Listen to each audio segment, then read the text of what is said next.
Hello बच्चों, कैसे हो? आशा है आप सभी लोग स्वस्थ होंगे और मस्त होंगे।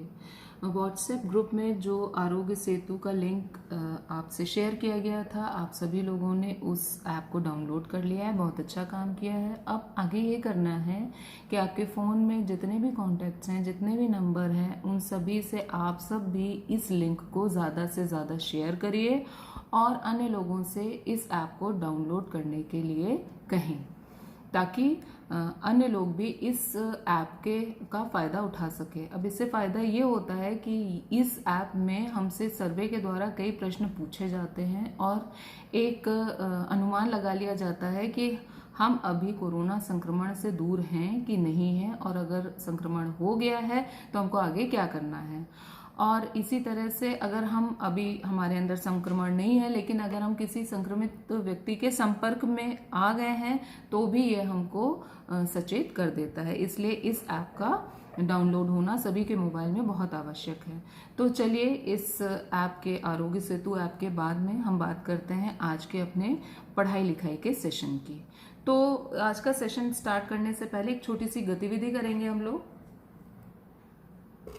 देखिए, ये कुछ टमेटोज हैं, टमाटर हैं, और ये हैं कुछ बिस्किट्स। बिस्किट्स आप सभी लोगों को पसंद है, लेकिन अभी हम लोग खा नहीं पाएंगे, अभी हम लोग पढ़ेंगे इससे। तो हमें करना क्या है कि हमें इन टमेटोज को भी गिनना है और इन बिस्किट्स को भी गिनना है। और जब हम गिनेंगे, मेरे साथ आप भी गिनेंगे। 1 2 3 4 5 और 6। कितने बिस्किट्स हैं? हाँ, 6। इसी तरह आइए इन टमाटरों को भी गिन लें। 1 2 3 4 5 6 7 8 9 10 और 11। आप सब भी गिन रहे थे ना मेरे साथ? तो अब इस सामान को मैं हटा देती हूँ यहाँ से। तो अभी आप लोगों ने देखा कि बिस्किट्स की संख्या कुल कितनी थी? 6 थी, और टमाटरों की संख्या कुल कितनी थी? 11 थी। आइए अब आगे चलते हैं। आज का हमारा पाठ है प्राकृतिक संख्याएं। प्राकृतिक संख्याएं। अभी ये शुरू करने के पहले एक छोटी सी गतिविधि हम लोगों ने की थी। कुछ टमाटरों को गिना था और कुछ बिस्किट्स को गिना था। तो जब हमने गिना था तो कहाँ से शुरू किया था? कहाँ से गिनना शुरू किया था? 1 से। जी हाँ। तो आइए चलते हैं, प्राकृतिक संख्याओं का और इस गिनती से क्या संबंध है जानते हैं। गिनती वाली संख्याओं को प्राकृतिक संख्या कहते हैं। यानी जितनी गिनती वाली संख्याएं हमारी, जितनी भी, कहाँ से शुरू होती है? 1 से। और कहाँ तक जाती है? 1 2 3 4 5, ये कितनी भी आगे जाती है। मतलब अगर हम कोई भी संख्या सोच लें, आप क्या सोचते हैं कि कौन सी संख्या बहुत बड़ी है? आप वो संख्या बता दीजिए। मान लीजिए आपने कहा मैडम 1000 बहुत बड़ी संख्या है, तो क्या होगा? हम उसमें 1 जोड़ देंगे तो हमें उससे अगली वाली संख्या मिल जाएगी 1001। उसी तरह अगर आपको कहें कि नहीं 10,000 बहुत बड़ी संख्या है, तो क्या करेंगे? 10,000 में 1 जोड़ देंगे तो अगली संख्या मिल जाएगी 10,001। इस तरह से प्राकृतिक संख्याओं में सबसे बड़ी संख्या कोई नहीं होती, क्योंकि ये संख्याएं अनंत होती हैं। इनको गिना नहीं जा सकता है कि ये कहाँ तक है। तो किसी प्राकृतिक संख्या के ठीक बाद वाली संख्या को अनुवर्ती संख्या या उत्तरवर्ती संख्या कहते हैं। ये हम लोगों ने पिछले वीडियो में पढ़ा भी था, उत्तरवर्ती यानी अनुवर्ती और पूर्ववर्ती संख्याओं के बारे में। तो वही कह रहा है कि ठीक बाद वाली संख्याओं को अनुवर्ती या उत्तरवर्ती संख्या कहते हैं, और इसी तरह ठीक पहले वाली संख्या को पूर्ववर्ती संख्या कहते हैं। सबसे छोटी प्राकृतिक संख्या कौन सी होती है? 1। 1 से ही शुरुआत होती है गिनती की, इसलिए सबसे छोटी प्राकृतिक संख्या है 1, और सबसे बड़ी प्राकृतिक संख्या कोई नहीं होती है। स्थानीय मान। स्थानीय मान कौन से मान होते हैं? ये आप पूर्व की कक्षाओं में पढ़ चुके हैं। किसी संख्या में प्रत्येक स्थान के संगत अंक का मान अलग अलग होता है, इसे अंक का स्थानीय मान कहते हैं। मतलब जितने भी अंक होते हैं किसी भी संख्या में, उनका अपना एक निश्चित स्थानीय मान होता है। किसी निश्चित स्थान पे होते हैं वो, और उसी हिसाब से उनका स्थानीय मान होता है। जैसे 7 का यहाँ पे स्थान क्या है? इकाई। 3 का स्थान दहाई। 4 का सैकड़ा और 5 का हजार। तो अब इनका स्थानीय मान इनके स्थान के ही अनुसार होगा। 5 का स्थानीय मान 1000 है तो 5000 इस तरह से लिखेंगे उसको अंकों में। 4 का स्थानीय मान 4 सैकड़ा यानी 400। 3 का स्थानीय मान 3 दहाई यानी कि 3 10 तो हो गया 30। 7 का स्थानीय मान 7 इकाई यानी कि 7। बच्चों जैसे स्थानीय मान होता है ना वो स्थान पे निर्भर करता है, अंकों के स्थान पे निर्भर करता है और उसके हिसाब से होता है स्थानीय मान, हर अंक का अलग अलग। लेकिन जो एक होता है अंकित मान, वो अंकित मान जो अंक होता है उतने ही के बराबर उसका अंकित मान होता है। जैसे इस संख्या में 5 जो है अंक, इसका अंकित मान कितना होगा? 5 ही होगा, जबकि स्थानीय मान क्या है 5 का? 5000।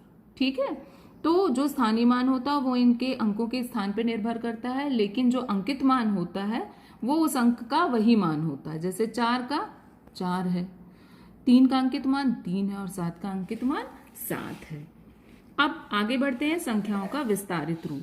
किसी संख्या के प्रत्येक अंक के स्थानीय मान का योग करने पर हमें उस संख्या का विस्तारित रूप मिल जाता है। जैसे यहाँ संख्या 5437 है, हमने इसके सभी अंकों का स्थानीय मान ज्ञात कर लिया है और अगर हम इन सभी स्थानीय मानों को जोड़ दें तो यही इस संख्या का विस्तारित रूप हो जाएगा। ये यहाँ पे दिया हुआ है। अब मैंने कुछ छोटी छोटी पर्चियां बनाई हुई है बच्चों, अंक पर्चियां हैं ये। देखिए कुल कितने अंक होते हैं, आप सभी को मालूम है कि कुल 10 अंक होते हैं। कौन कौन से? 0, 1, 2, 3, 4,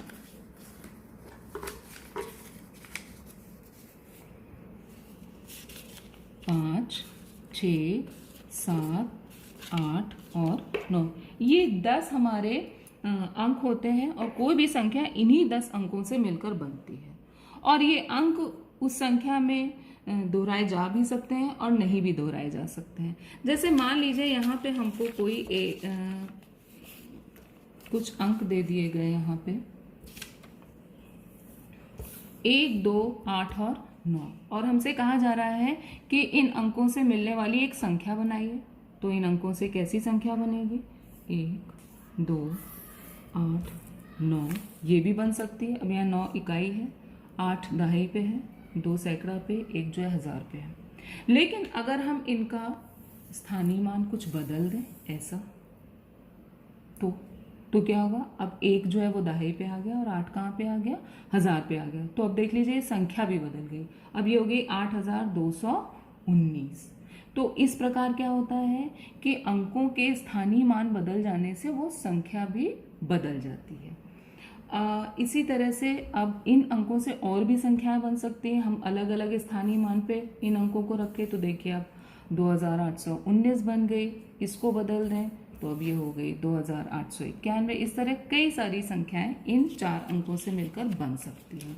ये तो हो गई जब इसमें से ये शून्येतर संख्याएं थी। अब अगर हम बात करें शून्य हमें दिया गया हो तब क्या करेंगे? 0, 8 और 2 ये हमको दिया गया और कहा गया है कि इससे मिलकर बनने वाली संख्याएं ज्ञात कीजिए। तो हम क्या करेंगे? इस शून्य को कभी भी हम सबसे बाईं ओर नहीं रखेंगे, क्योंकि सबसे बाईं ओर अगर शून्य होता है तो वहां उसका मान नहीं होता है। मतलब अब ये हमारे पास अंक तो 3 थे, लेकिन ये जो संख्या बनी है ये 3 अंकों वाली संख्या नहीं है, इसमें केवल 2 ही अंक हैं, 8 और 2, और ये संख्या है 82। ठीक है, लेकिन अगर हम इस 0 को किसी शून्य के अलावा कोई अंक हो उसके बाद लिख देते हैं तो इस शून्य की वैल्यू हो जाती है, शून्य का मान आ जाता है। यानी अब ये 3 अंक की संख्या बन गई और ये क्या है? 802। इसी तरह शून्य को अगर हम पीछे भी लगा देंगे तो भी ये बन जाएगी 820। लेकिन अगर हम इस शून्य को सबसे पहले लगा देंगे तो इसका कोई मान इस शून्य का नहीं रहेगा। अब इन 3 अंकों से मिलकर बनने वाली अगर हमें सबसे छोटी संख्या ज्ञात करनी है तो हम क्या करेंगे? सबसे पहले तो वो संख्या लिखेंगे जो शून्य से जस्ट बड़ी है, शून्य के बाद अगली जो बड़ी संख्या है तो वो है हमारे पास यहाँ पे 2।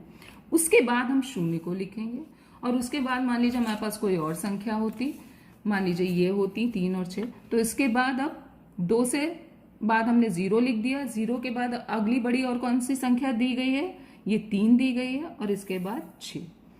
तो संख्याओं को बढ़ते हुए क्रम में, अंकों को बढ़ते हुए उनके क्रम में लगा देंगे तो हमें इन अंकों से मिलकर बनने वाली सबसे छोटी संख्या प्राप्त हो जाएगी। और सबसे बड़ी संख्या कैसे प्राप्त होगी, सबसे बड़े अंक को सबसे पहले लगाना है, उसके बाद उससे छोटे अंक को, उसके बाद उससे छोटे अंक को, और सबसे आखिरी में 0 को। तो ये हमको इन अंकों से मिलकर बनने वाली सबसे बड़ी संख्या मिली। यहाँ 0 का मान है, क्यों है, क्योंकि ये सबसे आखिरी में लगा है। लेकिन अगर हम इस 0 को यहाँ लगाएंगे, सबसे पहले लगाएंगे, सबसे बाईं ओर लगाएंगे, तब इसका कोई मान नहीं होगा। आइए आगे चलते हैं। किसी संख्या में उसके स्थानीय अंकों का मान बदल देने पर उस संख्या का मान भी बदल जाता है। अभी मैंने आपको इन अंक पर्चियों द्वारा दिखाया था। 5437 यहाँ संख्या दी गई है। अगर हम 3 को 5 की जगह ले आए, 5 को 3 की जगह ले आए, तो क्या हो जाएगा, नई संख्या मिलेगी हमको, और वो होगी 3457। 5437 में 5 का स्थानीय मान क्या है, 5000 है, जबकि 3557 में ये कितना रह गया, स्थानीय मान 50 रह गया। इसी प्रकार 5437 में 3 का स्थानीय मान जो है वो 30 है, जबकि 3457 में 3 का स्थानीय मान है 3000। तो अब चलते हैं आगे, हम लोग अभ्यास कार्य आज का देख लेते हैं। इसमें देखिए कुछ अंक दिए गए पहले प्रश्न में, 3, 7, 0 और 5। इनसे मिलकर बनने वाली सभी संख्याएं हमको लिखनी है। और यहाँ पे एक बात आप ध्यान रखिएगा, अंकों की पुनरावृत्ति नहीं होनी चाहिए। हर अंक सिर्फ एक बार उस संख्या में प्रयोग में लाया जाए।